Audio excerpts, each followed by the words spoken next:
Oxybenzone. Does anybody know what oxybenzone is found in? Sunscreen. Sunscreen is the thing that's killing and bleaching the coral reefs of the world. It doesn't take very much. Wait. Just recently described. So, we brought the mass tourism. So we've come from paradise found to paradise lost. And then you could probably ask the question, well, now that I've really dragged you down, why would you want to be rascals in paradise, right? So, in the last 25 years, my lovely assistant and I would, because we had to go here, would stop off. There's only 21 there, don't count, because I missed one. Would stop off in various places, and we would spend a month. And one day I woke up and I said, you know, that could be a book. And there it is. So there's the table of contents. There's amnesia, because I forgot that could be a book. Latinesia, which is some islands off the coast of Chile. Indonesia, Melanesia, Micronesia, Polynesia, Anglonesia, which Paul Thoreau calls Meganesia, because he thinks Norfolk Island was a big island. And so what I'm going to do is I'm going to read you some excerpts. We got time? I'm going to do the most beautiful beach in the world in Vanuatu. I'm going to do Big Money, because Barb's here. I'm going to do Mysterious Paradise of Mud in Koshrai. If I have time, I'm going to do Far Away. I'm definitely going to do Tahiti, because we had some experience there. And I'm going to do the Blood and Wine Glass Bay. Okay, so you're only going to get a glimpse of it, which is what my intent was, because you want to buy the book, right? Yeah. All right, so the first set of islands we're going to go to is Vanuatu, which used to be, does anyone know? Used to be the New Hebrides condominium. That's the only kind of condominium I like, right? Because French-English condominium, right? In fact, this is an actual stamp from the New Hebrides condominium, one of the older ones, and it's titled Presbyter Cositas, which means basically cooked missionary. And that's a missionary. So you're going to have stamps, you may as well be true to the... And this is from an island called Espiritu Santo. So this is a whole shoot match here at Vanuatu, right? And so you fly into Port Vila, right? And then you have to get another puddle jumper up to Luganville. And what my lovely assistants and I do when we travel is, I basically beat her to death, and we travel as far as we can before the roads run out and the water runs out, and a mile beyond the last ice cube, and where the smoke detectors turn into geckos, you know, and then we work our way back to civilization. Right? So, when the time we went to Espiritu Santo, there was only two roads. There was an interior road, which was really ugly, came back that way, and there was a coastal road that went up to a place called Hog Harbor. And we were going there because just near there was the most beautiful beach in the world, or so it was thought. It was called Champagne Beach, and it was owned by a guy named Mr. Toto. Mr. Toto charged 2 vata, or 12 cents, to get onto his beach. We were going. And so we needed a place to stay because Mr. Toto didn't have camping ground. So we went to a place called Lanok Bungalows. The furthermost extension you could go and still have a bed of some kind, 8 bungalows, okay. And then, I didn't realize it at the time, but there was a parable to the story that was going to happen, okay. And the parable was this is kava, this is Peppermithysticum, and in Melanesia, in parts of Polynesia, people consume the sort of scrunched up roots in dishwater because it kind of gives you it makes you kind of drowsy, but it numbs everything in your body, and you become loquacious. You start talking like an idiot, right? So the guys would get together and do that, as they do in most cultures, and the women would work. So this is kava, and the drinking of this was ritualized. And the thing about kava was, the most potent kava on the entire planet was from the New Hebrides, was from Vanuatu, was from Espiritu Santo, and we had it in other places, and that was the place it originated from, but we never had it like we had it there. The other thing on the right, okay, is flying fox, and the thing about flying foxes is there's different kinds, and I didn't know it at the time. I promise you I did not, but the Vanuatuan flying fox was actually endangered. But they eat it, you know, especially after cyclones, because they come out of the trees. This flying fox has a wingspan of 5 feet. This is a huge flying fox, right? So you have your English here, and your Latin here, and this is Bislama. So I have to tell you about Bislama, because Bislama is the language of Vanuatu, and it's a Blackburner language. It was taught to the natives who worked on the slave plantations as a lingua franca. And it's a funny language because the words it's just bizarre the way they nail them together. So for example, gasoline is called benzine belong truck. And beer is called benzine belong men. And a brassiere is a titty basket. And a piano is white man Bacchus, he got him black teeth, he got him white teeth, you fight him hard, he sing up. And a violin is, for you Eric, white man Bacchus, you scratch him belly, you sing up.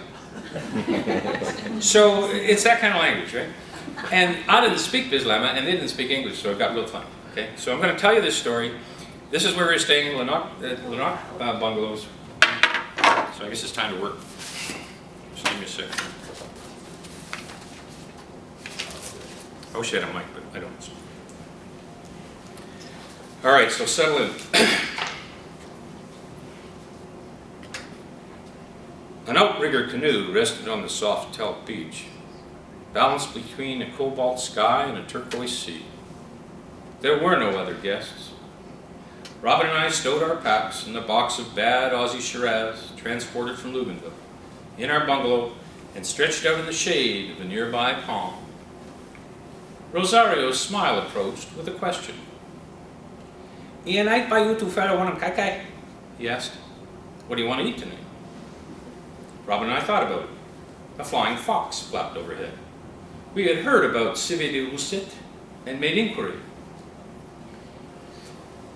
You two fella want a flying fox?" he asked. We nodded, a little tentatively. "Okay," he said. "You two fella want kava first time?" We nodded, a little more tentatively. We had heard about the local kava too. Vanuatu was the original home of kava and reputed to be the strongest in the Southern Sea.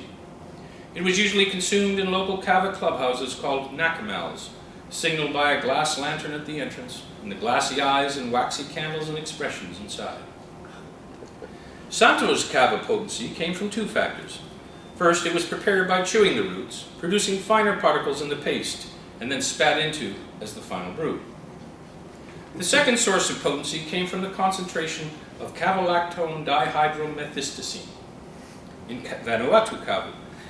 It came from the potency, period. Some varieties were known as two-day kava because their psychoactive effects would last for 2 days. "Okay," he said again, checking his list. "You two fella want kava with them flying focus." Robin and I briefly considered the animal and vegetable constituents of our dinner, shrugged and nodded. It wasn't clear what the precise wine match was for large bats, but I thought the box of Aussie Shiraz could probably handle it. A few minutes later, we saw Rosario and Alima walk by our bungalow with what appeared to be a loaded 12-gauge shotgun. Robin threw me a stare. I tossed it back. Not long after that, a low-pitched Bislama Kablama echoed off to our right, followed by a black punctuation mark spiraling down out of a tree. The sky grew brown-black with pandemonium long enough for all but one more Bislama Kablama victim to scatter like the rings in a pond. 2 sets of white teeth went by as they walked back beside our bungalow, proudly holding up dinner. "Flying focus," said Olima, smiling. As the sun began its decline toward the horizon on dusk, Rosario called us to a picnic table near the open kitchen. The mosquitoes were ferocious. We set our wine buckets beside the hurricane lantern and received 2 half-coconut shells filled with dishwater. We recognized the potion and its characteristic nose from our Fiji bitter experience with Reese on Kandavu. But this would be different. "Palarasul kava," said Olima. "Vanuatu bitter." I recognized the name as one of the 2-day varieties. I noticed both him and Rosario standing back, like it was flammable. "Number 1, he added. Robin and I threw it back like we had before on Fiji, just before what happened next. Just after we heard Rosario and Olima swallow their sharp gasps, the mosquitoes disappeared, the ones that could. And then the sun went down, not like we'd ever seen it set before, but throwing rose petals and white chrysanthemums and green lightning bolts. It was all very quiet and kaleidoscopic, and the clouds layered out luminous like they'd been poured into a lava lamp. The sky exploded into a tsunami of Novocaine, paralyzing everything from our noses down. The only thing we could feel was our saliva. What arrived next, under our dribble, didn't help at all. On my plate, it looked like someone had dismembered a large bat and tried to reassemble it with yams and taro and island cabbage. It was never going to fly again. We managed to find Rosario and Olima's teeth in the darkness. Bon appetit, they said, or something like that in Bislama. It was a kind of encouragement that would have been more than rude to have ignored, so we managed to get enough of our fingers working to tackle the bat.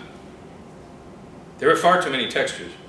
Most meat can be compared even remotely to chicken, except for the black chewy stuff on our plate that night. The small broken bones were an invitation to painfully choking to death, especially since we were barely able to swallow or chew without confusing our food with our frozen tongues. The stretchy rubber skin of the gossamer wings of the thing was a bit like fruit leather. Love the fruit. I spat a small metallic ping onto my plate and heard it ricochet off. Much for buckshot, I said. Rosario and Olima had poured Robin and I a glass of our box Shiraz, the consumption of which absolutely, in combination with the pre-dinner cava cocktail, brought us as far from utopia as we would ever be in our lives. On the way back to our bungalow, I looked back to see our hosts, smiling, clearly confused about the difference between being contented and being crippled.